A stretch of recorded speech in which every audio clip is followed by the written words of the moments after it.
績效。滚！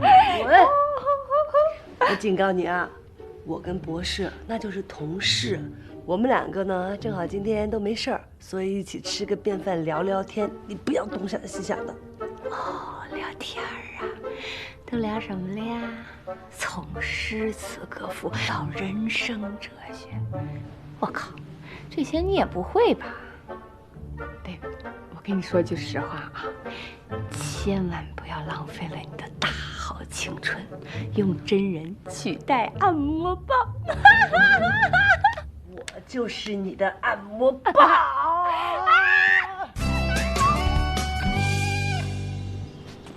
儿子！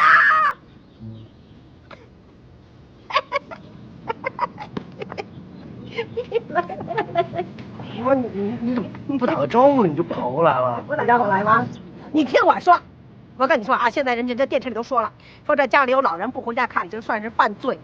我知道。到了岁数不结婚生子是属于罪上加罪。你又提这事儿？怎么不能提这事儿啊？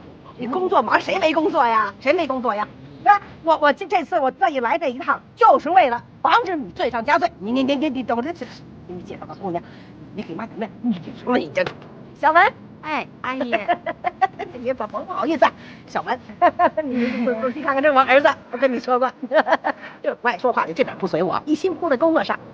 你好好看看小文，你好好看看，什么不好意思啊？天庭饱满，地阁方圆，双眼爆皮，樱桃小嘴一点紅，亭亭玉立，够年輕有一逆脸的老不相。你年轻时候能我年輕的時候胖吗？你爸，你問你爸去。哦，是。是吧？你那个小文你好啊！你好，你好，那个妈，你看什么呀？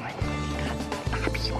你有什么大屁股？妈，你怎么把这女孩带到我工作的地方来了？哪一条规定你妈不能来你工作的地方？不是，那你不能把这女孩怎么不能带来啊？我告诉你，你们现在赶上好政策了，都放开了。你给妈生一不一定再生一大小。哎呦，我这都哪儿跟哪儿啊？